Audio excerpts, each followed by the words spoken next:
चलो देखते हैं समांतर चतुर्भुज से रिलेटेड दो थ्योरी।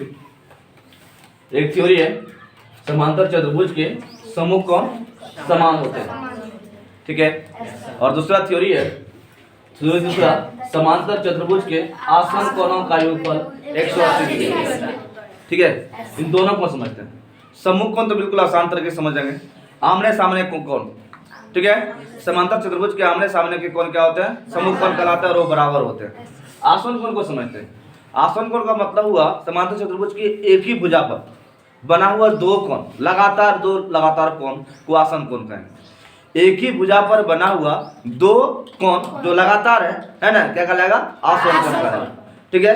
उसी से रिलेटेड एक हम थ्योरी लेते हैं, एक क्वेश्चन बनाते हैं। थ्योरी 1 और थ्योरी 2 से रिलेटेड एक क्वेश्चन बनाते हैं और वो क्वेश्चन है, एक आकृति बना देते हैं। एक क्वेश्चन को समझते हैं।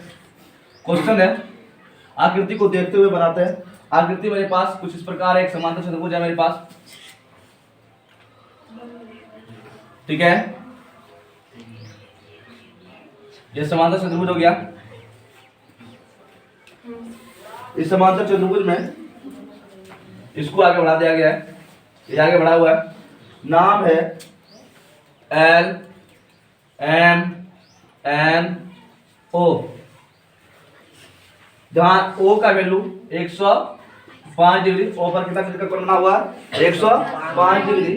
यहाँ N पर इधर से भी कोण बनाए, इधर से भी कोण बना हुआ है। एक तरफ है कोण Y, एक तरफ का कोण है Z और एक तरफ का कोण है इधर X, ठीक है। देख सकते हैं कौन प्रश्न को देख सकते हैं। आकृति में इस आकृति जो दिख रहा है उस आकृति में क्या है? L M N O एक समांतर चतुर्भुज है। आकृति में क्या है? L M N O एक समांतर चतुर्भुज है जिसमें L O N का value 105 degree, L M N का value X, O N M पर बना हुआ Y, O N इधर नीचे आगे है, यहाँ Z दिया है। हम अपने मन से कुछ एक और नाम देते हैं, है ना। L M N O लिए थे, आप P ले लेते हैं, ठीक है। तो बाहर से कौन क्या बना हुआ? O N P, क्या है? Z। हमें क्या निकालना है चित्र से? X Y Z, है ना। आकृति की बात करें तो आकृति में क्या है? आकृति जो दिख रहा है चतुर्भुज L M N O एक क्या है? समांतर चतुर्भुज है। क्या है? समांतर चतुर्भुज है। जहां की बात करें ये कौन दिख रहा है? कितना? L O N 105 degree, X Y Z निकालना है। क्या करना है? ज्ञात करना है। चतुर्भुज से चित्र को देखते हुए ज्ञात करना है। क्या करना है? ज्ञात X Y Z क्या होगा? नहीं, ज्ञात क्या करना है? X Y Z। चित्र को देखते हुए हमको क्या निकालना है? X Y Z। चित्र देख रहे हैं, चित्र L M N O क्या है? एक समांतर चतुर्भुज है। अब चलो हम फिर से थ्योरी को रिमाइंड करा दें। थ्योरी मेरे पास दो गो था। क्या था? एक समांतर चतुर्भुज के सम्मुख कोण समान होते हैं, एक थ्योरी। दूसरा थ्योरी क्या था? समांतर चतुर्भुज के आसन कोणों का योगफल 180 डिग्री होता है ना। दोनों थ्योरी से रिलेटेड हम क्वेश्चन को हल करते हैं, इसी से क्वेश्चन हल होगा। पहला थ्योरी यूज होता है यहाँ, समांतर चतुर्भुज के सम्मुख कोण क्या होते हैं? बराबर होते हैं। इसको लेके तो ये वाला और ये वाला आमने सामने का कौन है ना। सामने कौन बोला? कौन को क्या ही सम्मुख कोण बताए?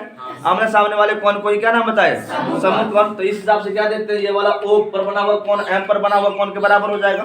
क्यों? क्योंकि सम्मुख कोण है ना। तो सॉल्यूशन यदि इसको करें तो सबसे पहला थ्योरी 1 हम लिख लेते हैं।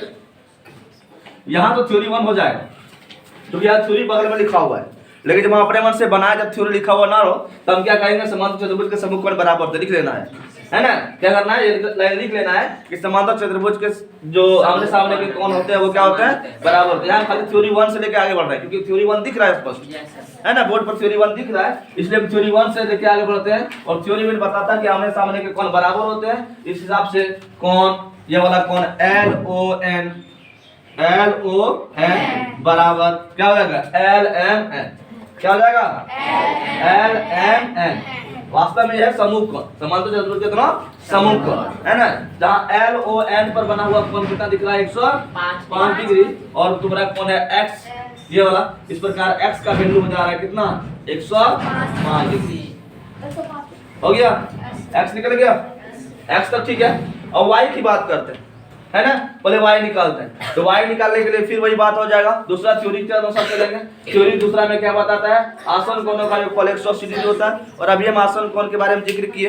लड़का इधर ध्यान से देखो, 180 डिग्री होता है आसन कोणों का योगफल। हम आसन कोणों के बारे में क्या बताए, एक ही लाइन पर बना दो कोण, लगातार दो लगातार कोण को आसन कोण कहते हैं। चाहे इधर से चले, यहाँ से समांतर चतुर्भुज में एम एन एक लाइन है, एम एन पर बना हुआ, इसी लाइन पर बना हुआ दो कोण एक्स और वाई भी आसन कोण होगा। उसी तरह ओ और ये वाला कोण भी क्या होगा, आसन कोण होगा। दो लगातार कोण को क्या कहेंगे, आसन कोण कहेंगे। और थ्योरी क्या बता रहा है, समांतर चतुर्भुज के आसन कोणों का योगफल 180 डिग्री होता है। कोई दिक्कत, समांतर चतुर्भुज के आसन कोणों का योगफल कितना होता है, 180 डिग्री। इस थ्योरी को लेके हम चले तो हमें मिलेगा कि ये वाला कोण और ये वाला कोण जोड़ के 180 डिग्री होगा, या फिर ये वाला कोण जोड़ के 180 डिग्री होगा, है ना।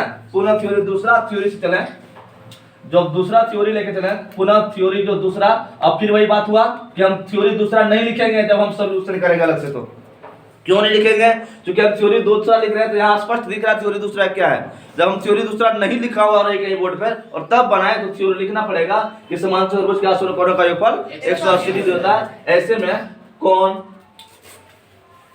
थ्योरी दो से लिख सकते हैं, कौन LON या LMN, कोई भी दो लगातार आसन कोण है ना। तो सबसे पहले LON प्लस ये वाला कोण निकालना है, O से चल सकते हैं, M से चल सकते हैं, जहां से चलो M से ही चले, MNO, ये दोनों कोण आसन कोण है। और थ्योरी के मुताबिक जोड़ने के बाद कितना होता है, 180 डिग्री। तो 180 डिग्री कर दिए। जहां तक हमको पता है LON एक बार लिख चुके हैं 105 डिग्री, चित्र में दिख भी रहा है LON कितना डिग्री है, 105 डिग्री। और MNO कितना दिया हुआ है, y मिलके कितना होगा, 180 डिग्री। यहाँ से इस प्रकार y का मान 105, मामूली से समीकरण दूसरा तीसरा का बच्चा ऐसा बनाता है ना। 105 लाके क्या करना है, घटा देना ना। 105 लाके घट जाएगा तो कितना बचेगा, 100 तो घटिए गया, 70 में फिर 5 है ना, तो बढ़ के कितना हो जाएगा, जिस भी अनुसार से घटाना है घटा के हम इसको 75y बोल सकते हैं, है ना। x का मान कितना हो गया, 105 और y का मान हो गया 75। कोई दिक्कत, अब छूट क्या था, जेड छूट गया। फिर हम रेखिक जुम बताए थे, पहला थ्योरी तो इसका जिक्र नहीं किए, रेखिक जुम बताए थे। रेखिक जुम के बारे में क्या बताए थे कि एक भुजा पर कोई एक भुजा खड़ी हो तो क्या बनता है, रेखिक जुम बनाता है, दो कोण मिलकर। नहीं, ये दोनों कोण रेखिक जुम बनाएगा। क्यों, एक सीधी लाइन पर कोई लाइन खड़ी हो जाए और दो कोण बने उसको रेखिक जुम कहेंगे, है ना। तो पुनः रेखिक जुम से हम लिखते हैं, सीधा लिख देते हैं, y और z रेखिक जुम बना रहा है। और रेखिक जुम के साथ क्या थ्योरी है, दोनों कोण जोड़ेंगे 180 डिग्री होगा। जिस तरह यहाँ जोड़ते हैं दोनों कोण 180 डिग्री होता है, वैसे रेखिक जुम के साथ भी वही थ्योरी है। जोड़ने पर कितना होगा, 180 डिग्री। इस प्रकार हम कह सकते हैं y और z दोनों का जोड़, हम सीधे y लिखते हैं और सीधे z लिखते हैं। y और z का जोड़ कितना होगा, ये क्यों 180 डिग्री हुआ, ये रेखिक जुम बना रहा है। ब्रैकेट में लिख सकते हैं रेखिक जुम से, ब्रैकेट में लिख लिया रेखिक जुम से। कोई दिक्कत, y और z जोड़ के कितना हो रहा है, 180 डिग्री। हमको यहाँ से z पता करना है, क्या पता करना है, जबकि y का मान पता है, y का मान उधर ले आ सकते हैं, या एक बार y लिख लेते हैं। y मेरे पास है 75 डिग्री प्लस z बराबर 180 डिग्री। यहाँ से z बराबर क्या होगा, 75 जाके माइनस हो जाएगा। फिर वही काम हो रहा है, 75 घट रहा है, तो फिर कितना बचने वाला है, 105 डिग्री। कितना बचने वाला है, 105 डिग्री। ये तुम्हारा हो गया x y z। इस प्रकार हम x का मान लिख सकते हैं, कितना मेरे पास आया x का मान 105 डिग्री। y का मान हम निकाल के रखे हुए हैं, y कितना निकाले हुए हैं, y 75 डिग्री निकाले हुए हैं, और z निकाल के रख दिए 105 डिग्री। आसानी से हो जाएगा, बड़ा आसानी से इस क्वेश्चन को हल कर पाए, है ना। बस करते दो थ्योरी और एक और थ्योरी ध्यान में रखना होगा, रेखिक जुम, तब इस क्वेश्चन को बना पाएंगे। बन जाएगा आसानी से, बस इसको प्रैक्टिस करो। धन्यवाद।